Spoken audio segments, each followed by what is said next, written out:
ya los estudios, después de conocer que evidentemente había la existencia de las clamidias, se pudo hacer un estudio retrospectivo de las enfermedades provocadas por esta, y el dato más lejano, el dato más antiguo que se tiene es del tracoma. El tracoma es una infección que se desarrolla principalmente a nivel del ojo, que puede ser del animal o de la persona, en la cual se produce una inflamación notable de los párpados, se produce una inflamación y hemorragias a nivel de las mucosas del ojo, y la infección puede continuar hasta provocar la pérdida de la vista por parte de la persona o del animal. Y este tracoma se sabe que afectó a China y Egipto hace miles de años, ¿verdad? Pero los resultados más concluyentes los tenemos en el siglo XIX, en 1930, durante la gran epidemia de citacosis en Europa, es decir, esas neumonías graves que se presentaban y mataban personas.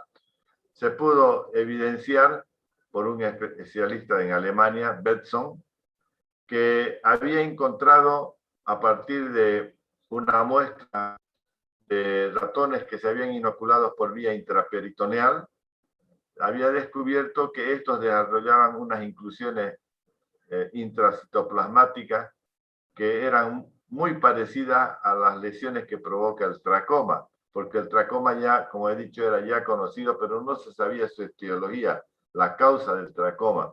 Entonces, Betzon, indica que había encontrado unas lesiones muy similares a las del tracoma. ¿Y con qué inoculó los ratones para tener esa? Inoculó con un poco de esputo de un paciente que estaba seriamente afectado con la neumonía grave por haber estado en contacto con aves. Unos años más tarde, en 1940, Ray y Jones describieron de igual manera que estas inclusiones intracitoplasmáticas presentes habían podido ser obtenidas de los ganglios hipertrofiados de pacientes que estaban infectados del linfogranuloma venéreo, o sea, una enfermedad venérea, como he mencionado, el propio tracoma, ¿verdad?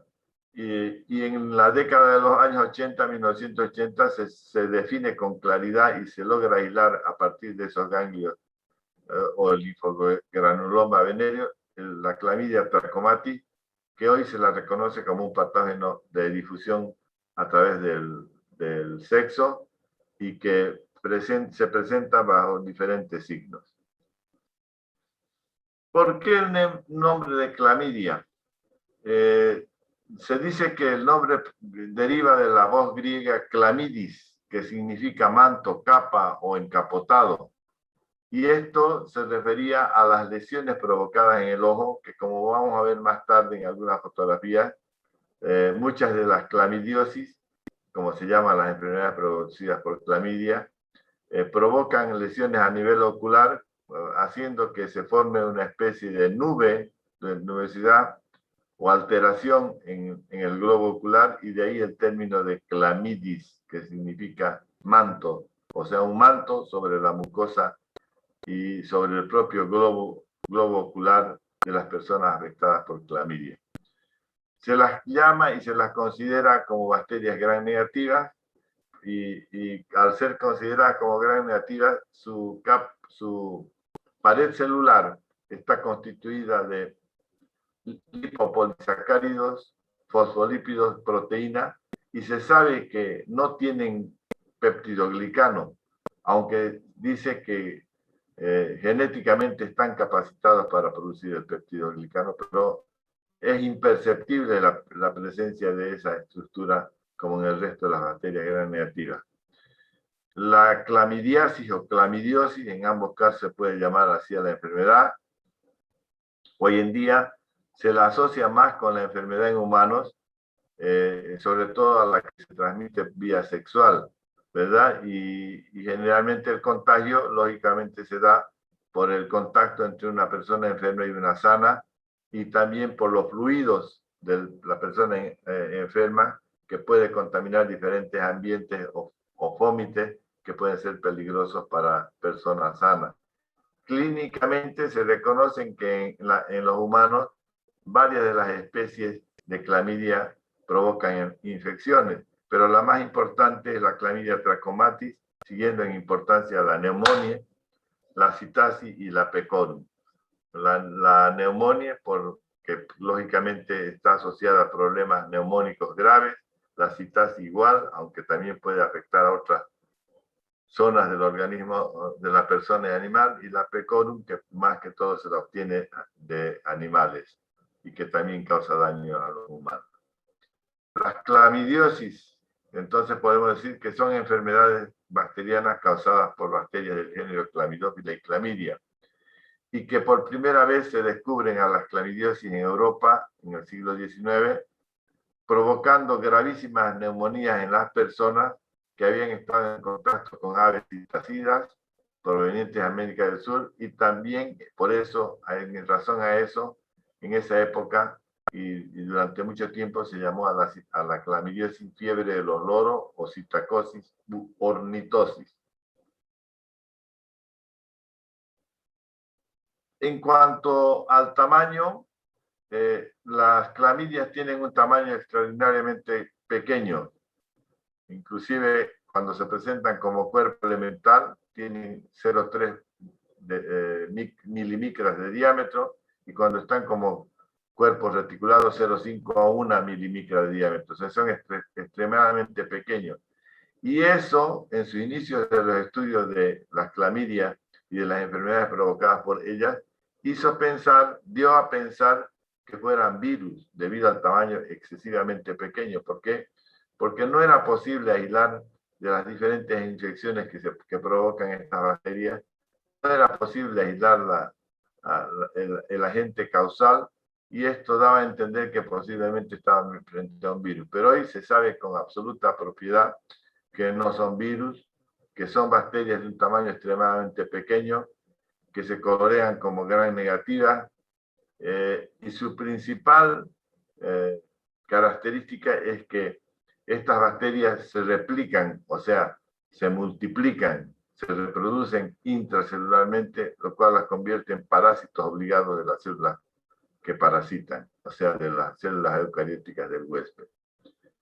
Presentan una pared celular tipo bacteriana, ya lo mencioné, es como cualquier bacteria gran negativa, y aunque el péptido glicano está ausente o casi imperceptible, a pesar de que están dotadas genéticamente para sintetizar el péptido glicano. Tienen un ciclo de vida que se presentan bajo dos formas: como cuerpos elementales y cuerpos reticulados. Los cuerpos elementales no tienen capacidad de alimentarse, son inactivos metabólicamente. En cambio, los cuerpos reticulados tienen una importante actividad metabólica para las bacterias. Y los cuerpos elementales son las partículas infectantes, no así los cuerpos reticulados. Morfología y características generales. La forma de las clamidias es variable. Se puede decir que tienen un pleomorfismo, y la forma depende en gran medida de en qué etapa evolutiva se encuentra la bacteria.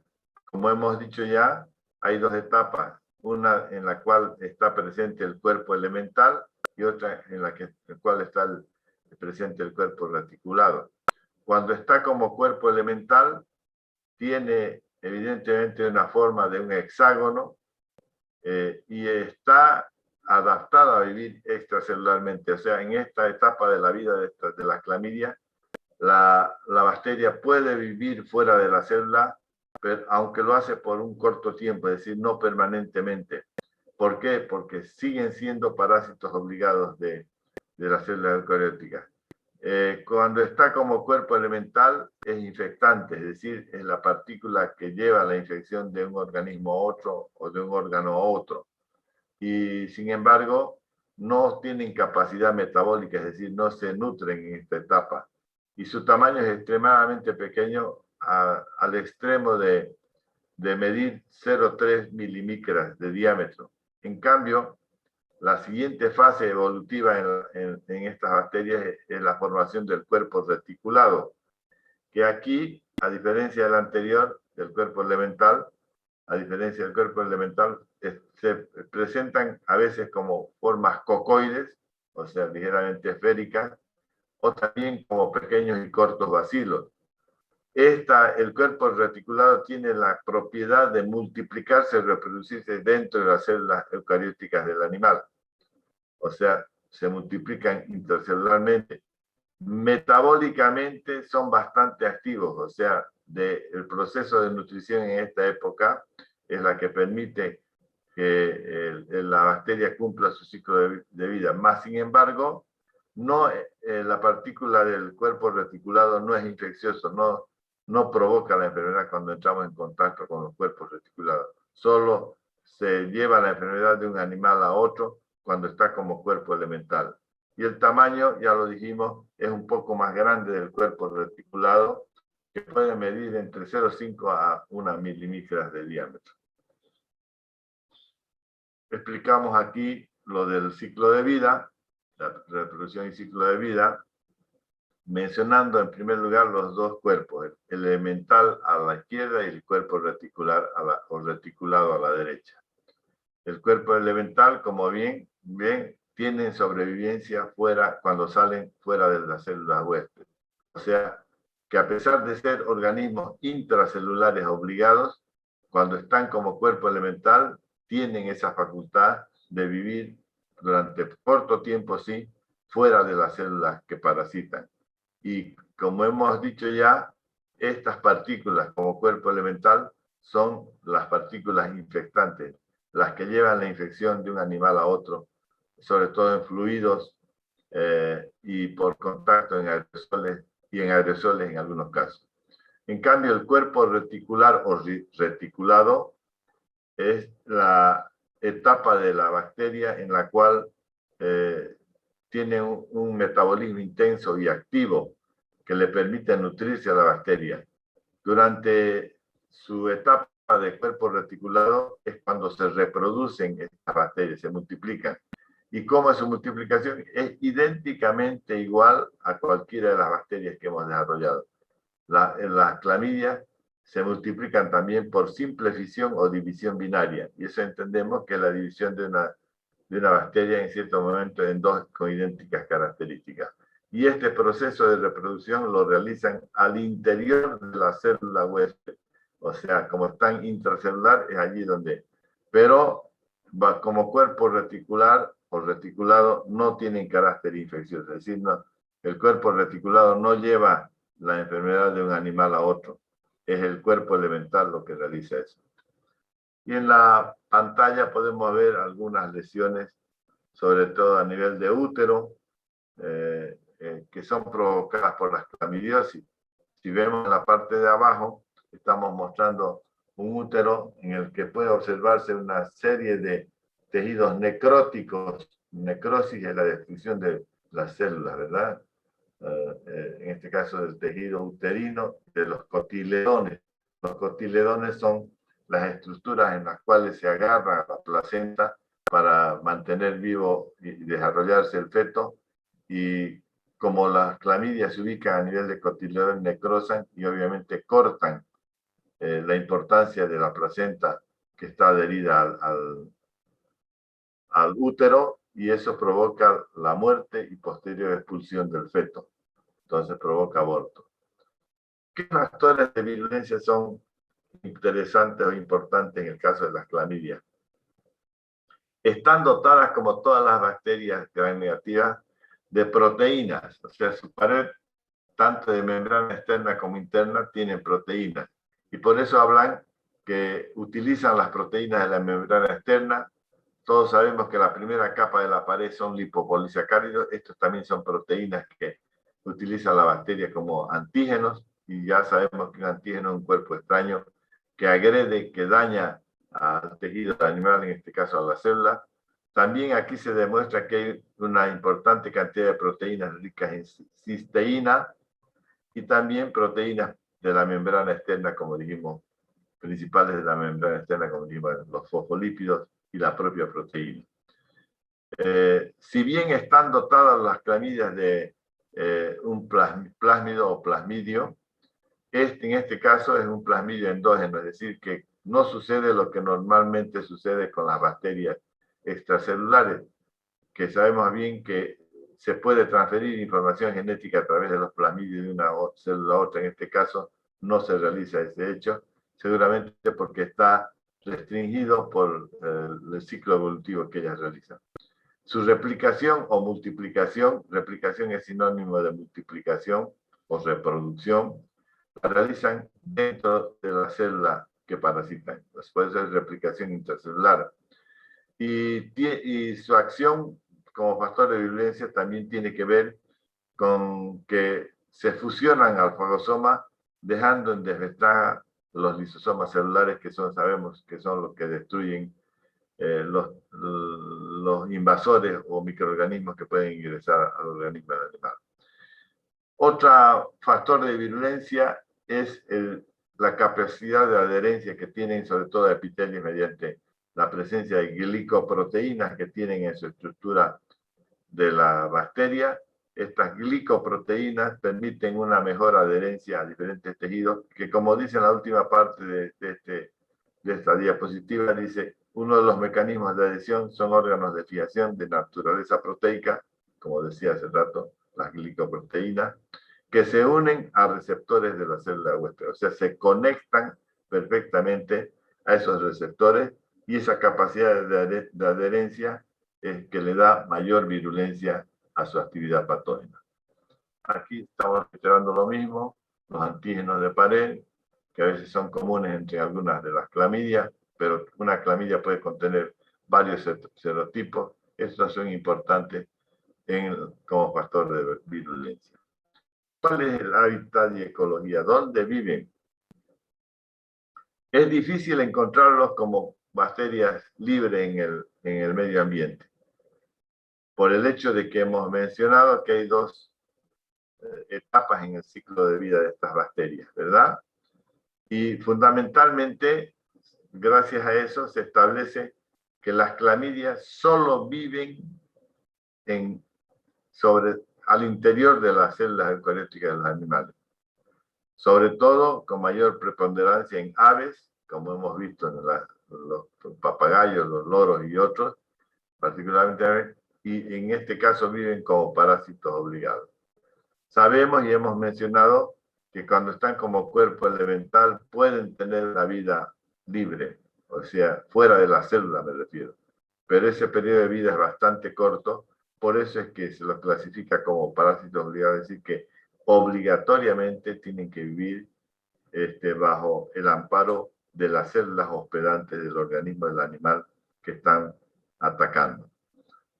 En cuanto a características celulares, ya hemos mencionado, pero aquí volvemos a ratificar, que en la mayoría de los casos se presentan como pequeños cocos, tal como está mencionando aquí esta flechita, mostrando dos cocos característicos al interior de una célula, ¿verdad? Entonces, se presentan en forma cocoide, pero pueden haber también formas alargadas como especie de bacilo, y esto se puede, sobre todo en la forma de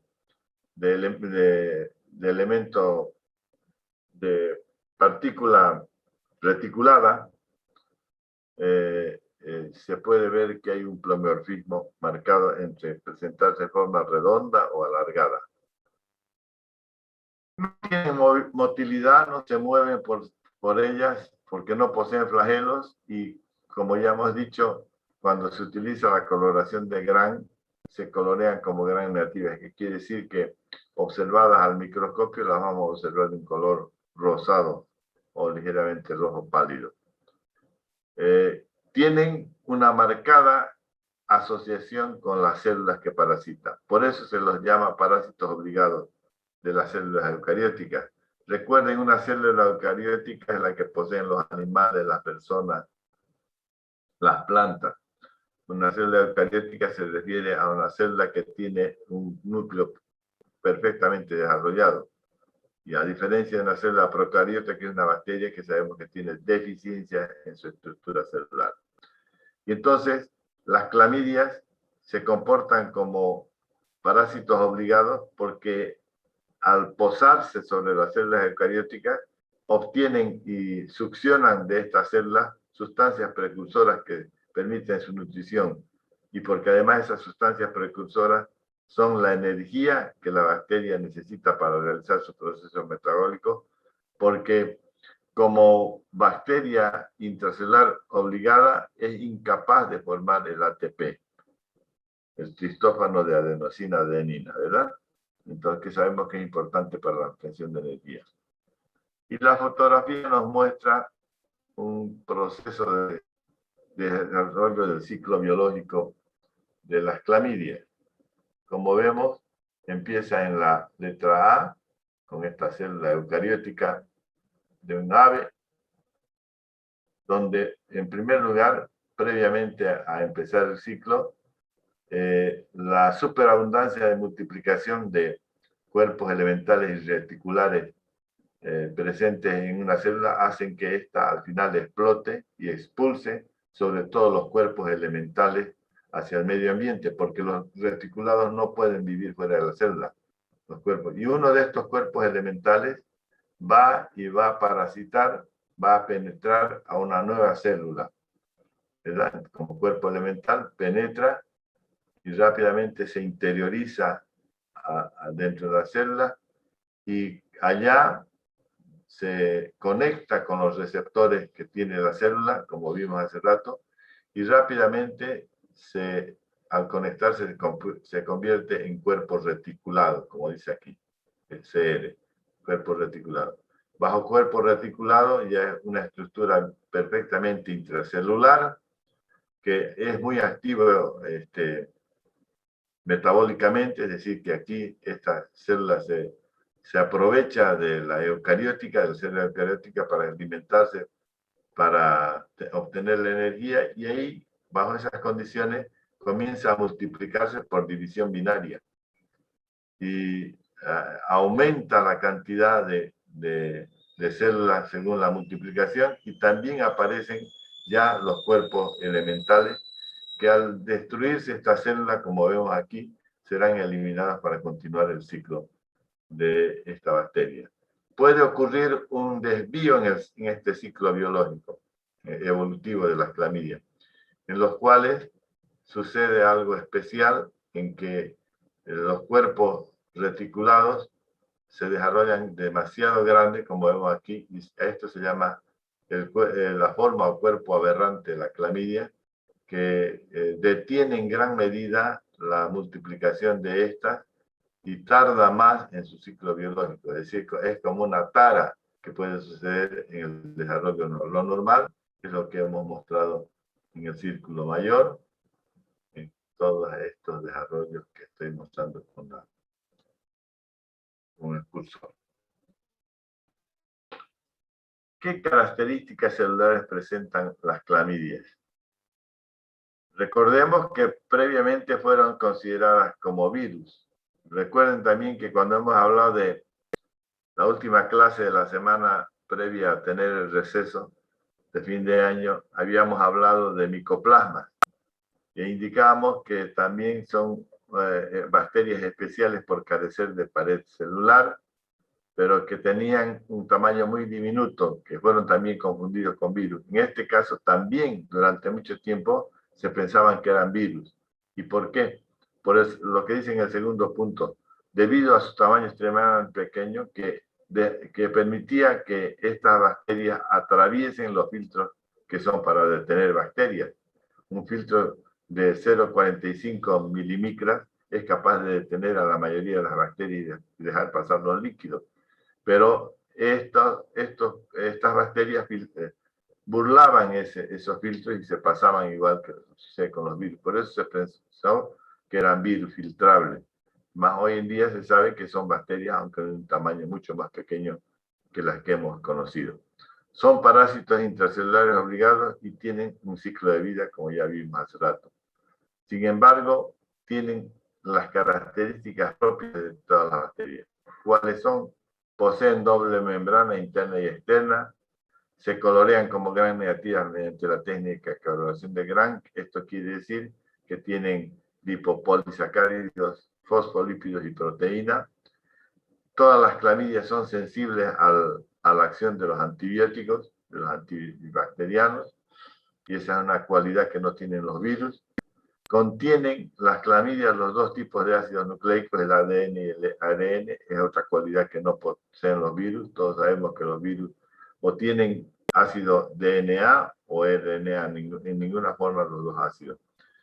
Poseen su carga ribosomal de 70S, que es característico de los organismos procariotas. Sabemos que los procariotas son las bacterias. Y finalmente, las clamidias sintetizan sus propias proteínas, ácidos nucleicos y lípidos, aunque tienen deficiencia para producir su energía. Y ya sabemos que esto lo obtienen gracias a ellos. Lo obtienen de las células que parasitan.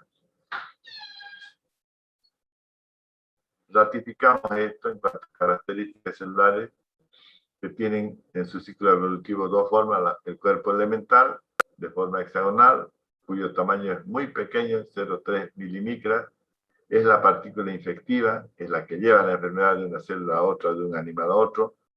Tienen una pared celular rígida como cualquier bacteria y están adaptadas para sobrevivir extracelularmente. Es decir, que en esta etapa pueden estar fuera de la célula, pero su periodo de vida se reduce notablemente. Es decir, en algunos casos, algunos investigadores dicen horas, algunos dicen hasta 48 horas, hasta 2 días pueden vivir extracelularmente. En cambio, como cuerpo reticulado, que es la parte no infectiva de la bacteria, se presentan generalmente de formas cocoides o bacilares. Su tamaño sigue siendo pequeño, de 0,5 a 1 milimicra de diámetro. Es una partícula no infectiva, o sea, no se transmite a través del cuerpo reticulado la enfermedad. Su pared celular es frágil, pero corresponde a una pared gran negativa.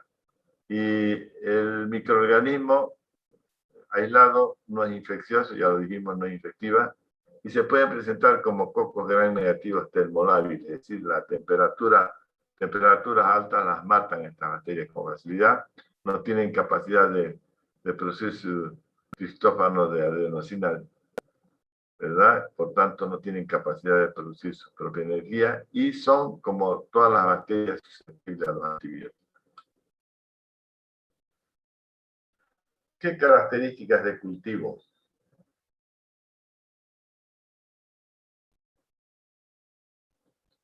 Si nos fijamos y recordamos cuando hemos hablado en las presentaciones que han hecho ustedes de los géneros extracelulares, por ejemplo, si hablamos de las enterobacterias, sabemos que esas bacterias se las cultiva en agar Maconcake. Si hablamos de los Staphylococcus y Streptococcus, veremos que esas bacterias se cultivan en agar sangre. Si hablamos de otras bacterias de crecimiento delicado, vamos a ver como el Mycobacterium, que se utiliza en medio del Owen-Ten Jensen.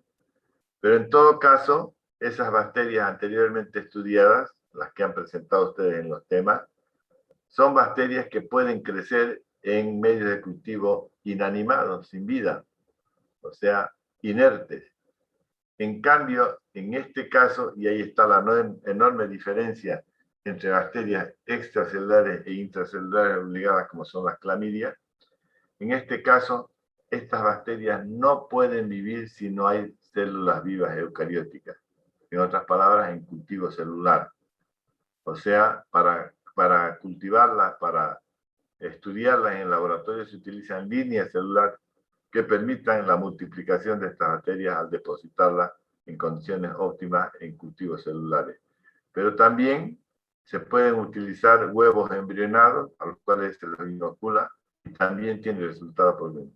Y también se pueden utilizar otros tipos de animales de laboratorio, como son ratones albinos suizos, cuyes y otros, a los cuales inoculados la bacteria se multiplica, porque hemos visto que tanto en huevos embrionados como en animales de laboratorio, estos están constituidos por células eucarióticas. Entonces, les damos las condiciones apropiadas para que puedan vivir y multiplicarse.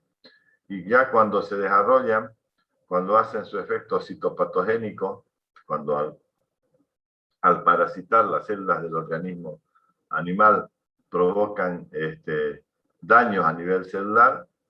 A partir de esas impresiones de las células dañadas, se pueden colorear mediante técnicas como la de Gienza, Jiménez y Maquiavelo para hacer las observaciones a través del microscopio.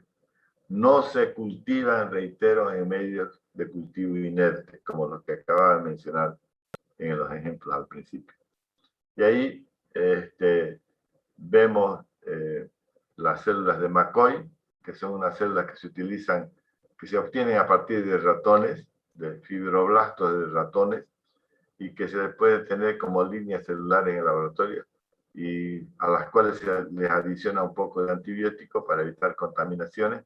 Y en esta se puede ver el crecimiento y desarrollo de las clamidias, sobre todo por su efecto citopatogénico, como podemos ver en la pantalla, el desarrollo de las clamidias, pero con un efecto de destrucción de las células que parasitan, en este caso los fibroblastos, o llamadas también células de McCoy.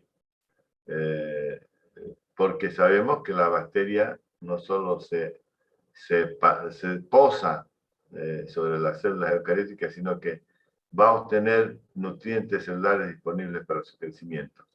O sea, estas inoculaciones en líneas celulares se las realiza y se obtienen resultados entre 3 a 5 días, y luego las células se tiñen para poderlas observar con los efectos intracitoplasmáticos que las clamidias realizan en estos tejidos.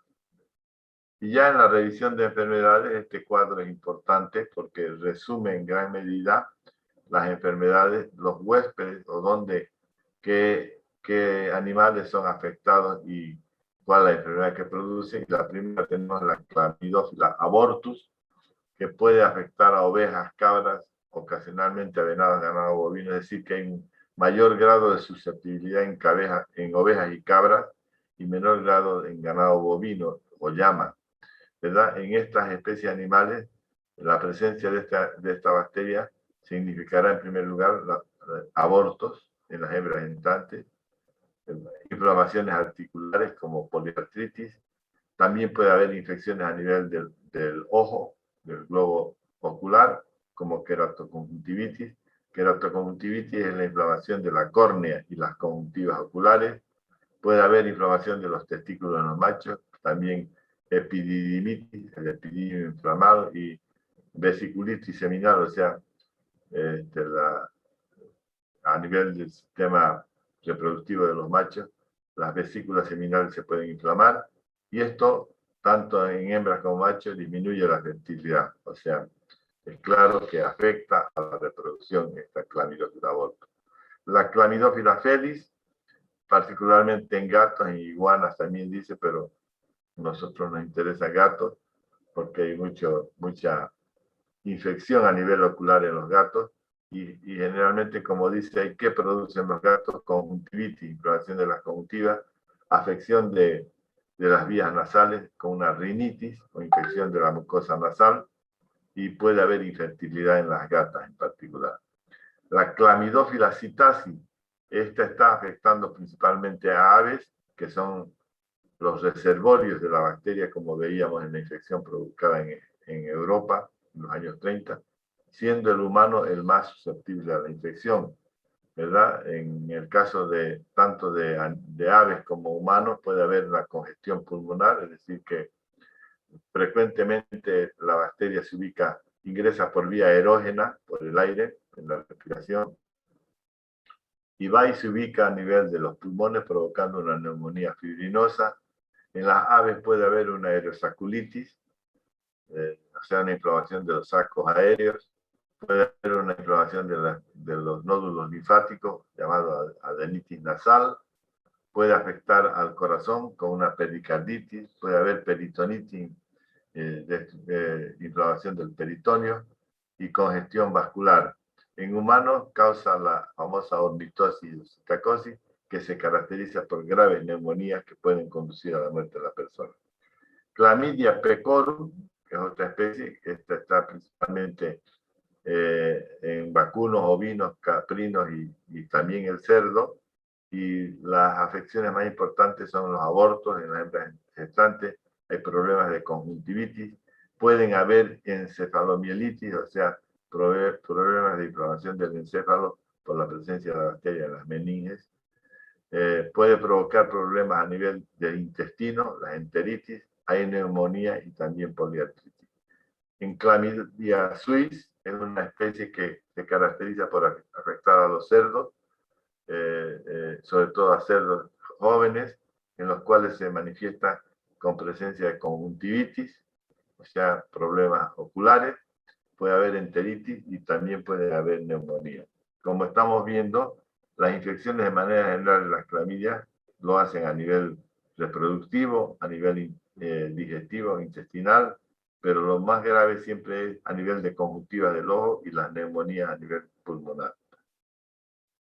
La clamidia trachomatis, que es la más importante para el ser humano, porque en realidad, si bien la trachomatis puede provenir de infección de insectos animales, el hospedero más común es el propio humano y es el que disemina la enfermedad. Y en ellas produce una enfermedad que se llama tracoma. Aquí está la fotografía del tracoma. El tracoma se caracteriza primero por una infección del párpado, por la formación e inflamación del párpado hasta con pérdida de las pestañas.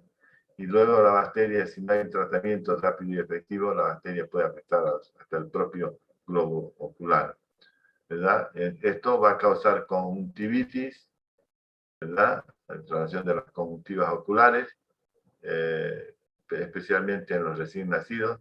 Puede provocar neumonía en los lactantes por contaminación de la madre, si la madre a través de la leche le puede diseminar la bacteria, ¿verdad? Y se ha visto que puede haber en el caso de los varones una uretritis y una inflamación como una gonorrea, que no es una gonorrea, que en este caso es producida por clamidia. Y es responsable del famoso linfogranuloma venéreo, que lo tenemos a la parte izquierda. Una enfermedad venérea que es muy difundida entre las personas provenientes del contagio de una enfermedad, de una persona enferma hacia los años. También se han demostrado que puede haber faringitis y pueden provocar también infecciones del oído, cuando la infección está localizada a nivel de vías respiratorias.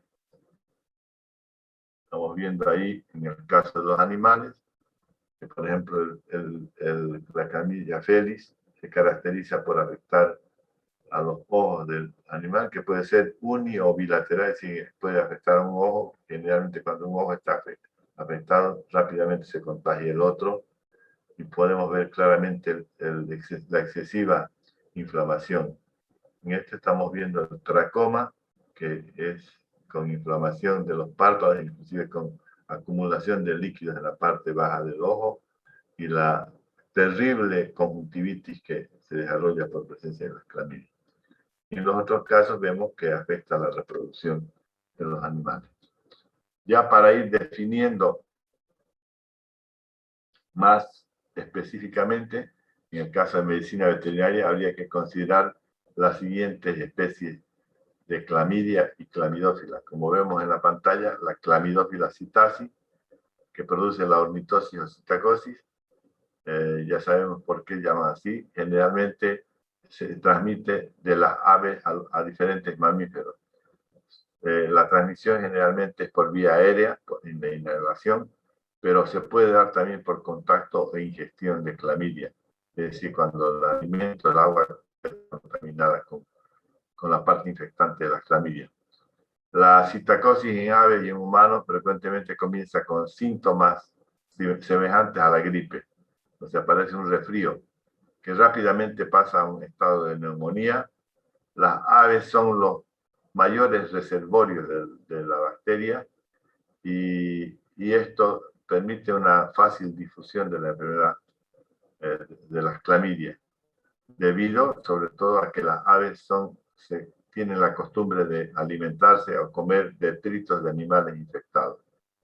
La morbilidad por las cepas más virulentas de Chlamydophila citasi puede llegar hasta entre el 50 y 80% cuando es una cepa virulenta, pero hay cepas no tan virulentas que pueden provocar entre el 5 a 20%, pero la mortalidad es de importancia. puede variar entre un 10 a 30% la mortalidad en animales y en personas.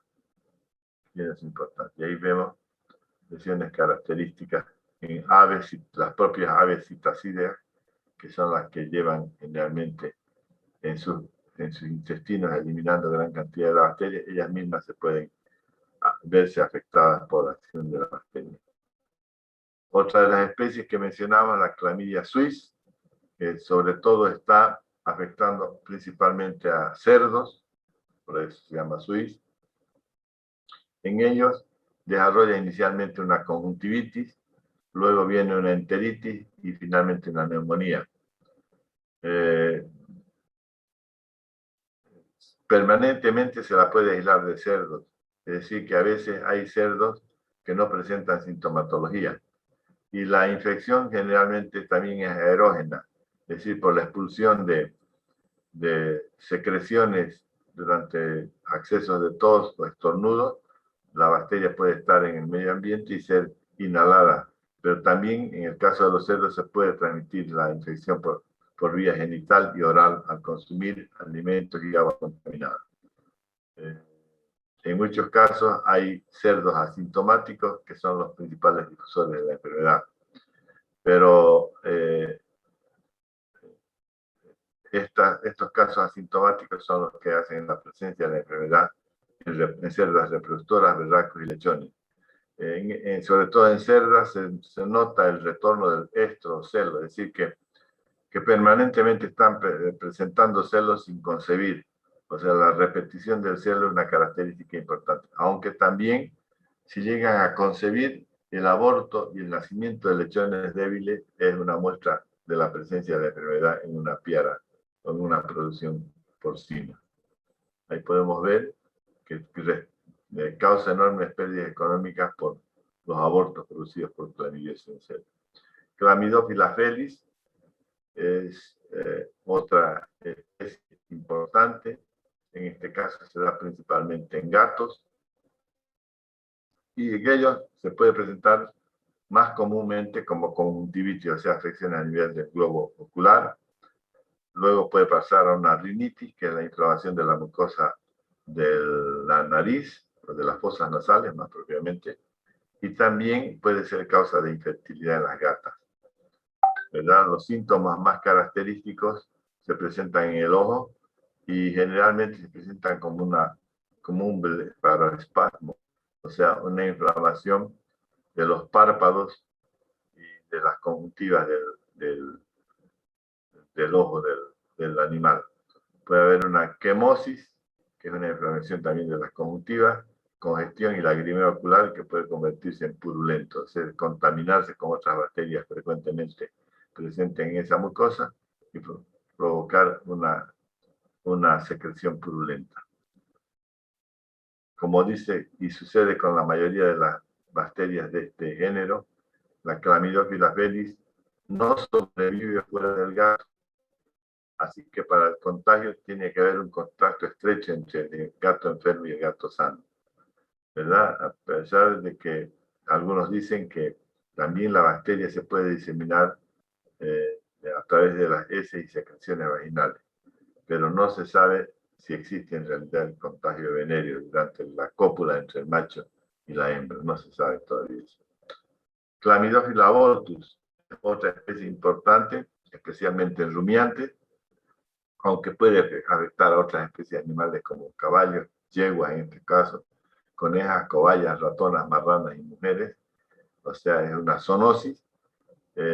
La bacteria se la transmite principalmente a través de las relaciones sexuales y generalmente la bacteria se elimina durante la ovulación, por lo que Chlamydophila abortus se transmite por vía oral y sexual entre los mamíferos. Ahí podemos ver el resultado, abortos, caracterizados por la presencia de la bacteria. Y hablamos un poquito en humanos porque interesa, dado que es una infección que está muy difundida hoy en día.